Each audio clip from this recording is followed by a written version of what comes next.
Bonjour et merci de votre fidélité pour ce premier temps de parole. On va parler autisme avec le président de la page, Jean-Louis Garcia. Bonjour Monsieur le Président. Bonjour. Merci d'avoir accepté notre invitation. Vous venez à fréquence régulière maintenant à Mayotte pour accompagner évidemment la mise en place de vos structures sur le département. Avant qu'on ne parle de la plateforme TND, aujourd'hui la page à Mayotte, ça représente quoi ? D'abord, merci de m'accueillir. Ça représente une douzaine d'établissements et services sur le champ des enfants comme sur le champ des adultes. Et depuis le temps que je viens, moi je peux constater combien les choses avancent. Et avancent vite. On a des réalisations qui se mettent en place là sur l'année 2023. On a des projets sur 2024. Et on sait fort bien que dès janvier 2024, de nouvelles réponses aux Mahorais en situation de handicap seront en place. Donc ça, c'est le premier constat que l'on peut faire. Et ce que nous avons inauguré hier, ça me semble intéressant. D'abord, l'autisme. On sait que quand les bébés naissent, et on connaît le nombre de bébés qui naissent à Mayotte, de 1 à 6% souffrent d'autisme ou de troubles du neurodéveloppement. De 1 à 6%. C'est beaucoup ? C'est considérable. C'est considérable. Et c'est la même donnée partout en France ? Oui, oui. Et on sait aussi que plus on diagnostique tôt le trouble, plus on va l'accompagner dès le début et moins on va surhandicaper la personne. Si on attend, parce qu'il n'y a pas les outils, parce qu'il n'y a pas les moyens, bien la personne va vivre avec son trouble autistique et petit à petit va être très, très handicapée. Donc l'intérêt de ce que nous avons inauguré hier, d'abord on le fait à 3. Ça veut dire que la coopération, le partenariat sur l'île, c'est quelque chose qui doit exister et qui marche. Donc on travaille avec Autisme Mayotte, avec Mnési Mahorais et la page, les 3 ensemble, chacun avec sa responsabilité, mais nous sommes dans les mêmes locaux et l'idée c'est de, au plus tôt, accompagner alors des petits Mahorais, accompagner des familles, parce que le plus souvent, les familles sont obligées de se battre pour arriver à trouver des solutions. Le plus souvent dans les familles, c'est les mamans qui sont obligées d'assumer. C'est un combat pour ces femmes et pour ces enfants terrible. Alors, la plateforme qui a été inaugurée hier à Doujani, elle sert à quoi ? Alors, d'abord, il y a une particularité mahoraise, et moi je me plais toujours à dire que à Mayotte, on est capable d'inventer des choses qui n'existent pas en métropole. Alors, la particularité, c'est qu'il y a un accueil de jour pour ces enfants. Ça n'existe nulle part ailleurs. C'est Autisme Mayotte qui s'en occupe. Et ensuite, il y a un travail de diagnostic à des niveaux différents. Et c'est ce que nous partageons avec Mnési Mahorais. Et par ailleurs, la page porte le centre régional Autisme qui nous permet de faire les diagnostics les plus compliqués, c'est-à-dire quand à l'autisme va s'ajouter un autre handicap. Comme nous n'avons pas à Mayotte tous les professionnels en capacité de répondre à ces questions-là, on travaille avec des professionnels en métropole, en visioconférence. Donc a été formé ici quelqu'un qui aide celui qui est en métropole, et cela permet aux Mahorais d'avoir aujourd'hui un outil qui fait qu'il n'y a pas de perte de chance, et ça le permet de poser le diagnostic de travailler dessus. Si on prend un exemple, en se mettant du côté des familles, une famille a un doute, se demande s'il n'y a pas quelque chose qui serait pas comme avec les autres enfants de la fratrie.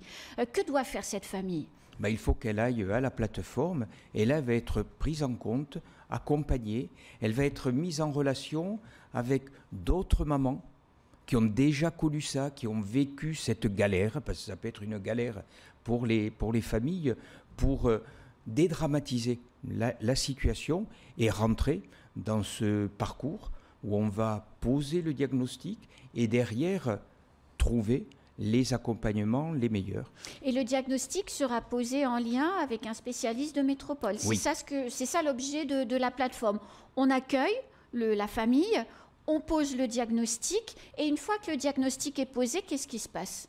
Ensuite, on va voir comment ce petit va pouvoir être accompagné, soit dans le circuit, j'ai envie de dire, ordinaire, et monsieur le recteur était à l'inauguration, parce que ça relève de l'éducation nationale pour le parcours scolaire. Ça peut relever d'un établissement spécialisé.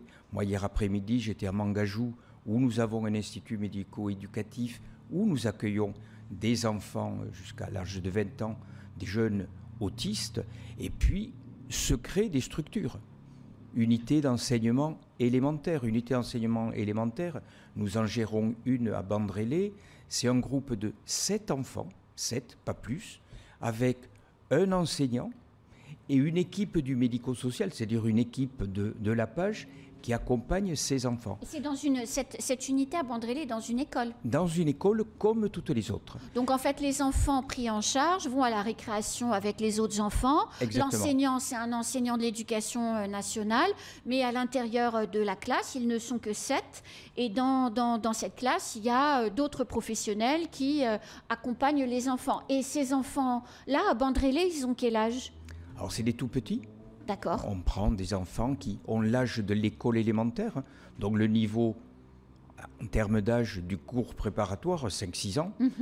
Et ensuite, quand vous les voyez à la rentrée de septembre, oui, et que vous revoyez ces enfants au moment des vacances de fin d'année, ce ne sont plus les mêmes. C'est-à-dire qu'il y a eu un accompagnement tellement proche, tellement serré, qu'ils ont fait des progrès considérables et que tous les potentiels qu'ils ont, nous les développons. Et ils font leur CE1 ou dans la même classe à la rentrée, et le professeur adapte les enseignements, parce qu'ils ne sont que 7 finalement. C'est l'objectif, et vous avez dans l'éducation nationale des unités d'enseignement qui sont dans les écoles, dans les collèges, dans les lycées, pour qu'ils soient dans le circuit ordinaire avec un accompagnement par ailleurs. Donc aujourd'hui, on a, si je résume un peu, vous me dites si je me trompe, on a une plateforme qui permet de poser un diagnostic avec des professionnels de métropole. Donc comme vous l'avez dit, les familles ont le même potentiel chance qu'une famille qui habiterait en Corrèze ou à Paris. Ensuite, il commence à se créer des écoles qui permettent aux enfants d'apprendre à lire, à écrire, à compter et tout ce qui va avec, mais adapté à leur profil spécifique. Il n'y en a qu'une aujourd'hui, Bandrélé. Il y en a plusieurs. Et l'Agence régionale de santé, alors il y en a sur Petite Terre, et l'Agence régionale de santé vient de lancer un appel à projet pour la rentrée prochaine, donc pour une autre unité d'enseignement élémentaire et aussi pour une unité d'enseignement maternel. Je vous disais, plus on les prend tôt, plus on a de chances de réussir. Et alors, l'unité qui est à Mangajou, vous disiez qu'elle prenait des enfants jusque 20 ans, donc une fois qu'on a fini le parcours élémentaire, qu'on doit rentrer au collège, c'est Mangajou en fait. Alors, Mangajou, c'est l'Institut médico-éducatif. Donc c'est quoi? L'Institut médico-éducatif, c'est un établissement du médico-social, donc avec des équipes du médico-social. Il n'y a pas d'enseignant là. Et nous avons une enseignante que j'ai rencontrée hier après-midi qui est emballée par ce qu'elle fait et qui nous emballe parce que voir un enseignant déterminé, se donner comme le fait cette jeune femme, c'est extrêmement intéressant. Et la question qu'on doit se poser, parce que tous les enfants grandissent, deviennent des adultes, et c'est qu'est-ce que nous allons faire sur Mayotte pour résoudre la question du chômage et du travail pour eux. Et depuis que nous intervenons ici à Mayotte, moi je pose des jalons. On se rend bien compte qu'on a créé il y a quelques années la plateforme de pré-professionnalisation. Quelques chiffres. On a vu passer à la plateforme 173 Mahorais en situation de handicap. Aujourd'hui, sur les 173, 103 ont un boulot dans une entreprise avec un CDI, un CDD, un contrat de qualification, un contrat d'apprentissage. On les a sortis de l'exclusion et ils sont au travail. On a créé il y a à peine un an la première entreprise adaptée de Mayotte. Là, pareil, Ils sont 14. Il y a moins d'un an que nous avons démarré. Et on a des chantiers qui s'ouvrent de partout. Parce qu'il existe aussi à Mayotte des entreprises que je qualifierais de vertueuses. Bien sûr. Qui disent, nous sommes prêts à embaucher des personnes en situation de handicap, mais il faut nous aider. Et c'est le rôle de l'entreprise adaptée. Et nous avons un projet pour 2024 qui est de créer la dernière carte dont on a besoin dans notre jeu. C'est un établissement, service d'aide par le travail, les anciens CAT, ce qu'on appelle aujourd'hui ESAT. Et donc on est sur un projet de création pour le début de l'année 2024. Et là, nous aurons toutes les cartes en main pour proposer le monde ordinaire de travail, le monde adapté ou le monde protégé qui est l'ESAT. C'est extraordinaire de venir ici et de voir comment, petit à petit, on apporte des réponses. Il faut aussi que nos amis mahorais entendent que des choses se créent, des réponses existent sur leur île.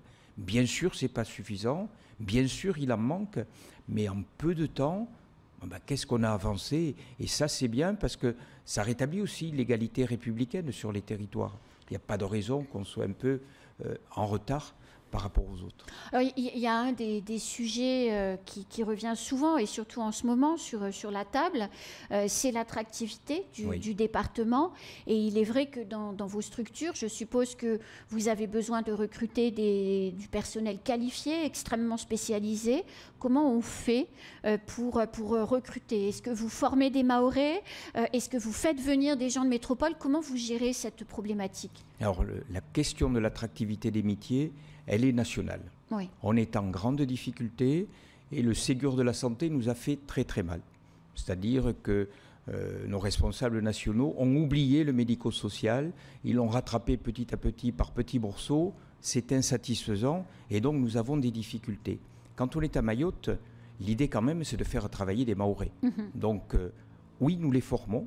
Donc on a lancé des plans de formation en lien avec le recteur, mais aussi ce que nous avons repéré, on a des postes de chefs de service vacants. Et nous avons des collaborateurs de qualité qui n'ont pas la qualification de chef de service. Donc on a fait des formations l'année scolaire passée pour permettre à certains de nos collaborateurs de travailler sur une compétence chef de service. Et on en a rencontré une hier après-midi qui, depuis le début du mois d'octobre, est devenu chef de service, ce qui veut dire leur donner aussi l'idée qu'il y a de l'avenir dans cette profession. Voilà, et en travaillant à Mayotte. Ce n'est pas du travail délocalisable. On est bien d'accord. On est sur place, bien on sûr. Travaille sur l'humain. Et de préférence avec des Mahorais, bien évidemment. Merci beaucoup, Jean-Louis Garcia. Merci à vous. Moi, j'ai hâte que vous reveniez pour nous annoncer encore de bonnes nouvelles. Parce qu'à chaque fois que vous venez sur le plateau, c'est pour nous annoncer. Ce sera pour les AT. Eh bien, voilà. Merci à vous. Merci beaucoup, Monsieur Garcia. Merci. C'est la fin de ce temps de parole. Tout de suite, la suite de nos programmes.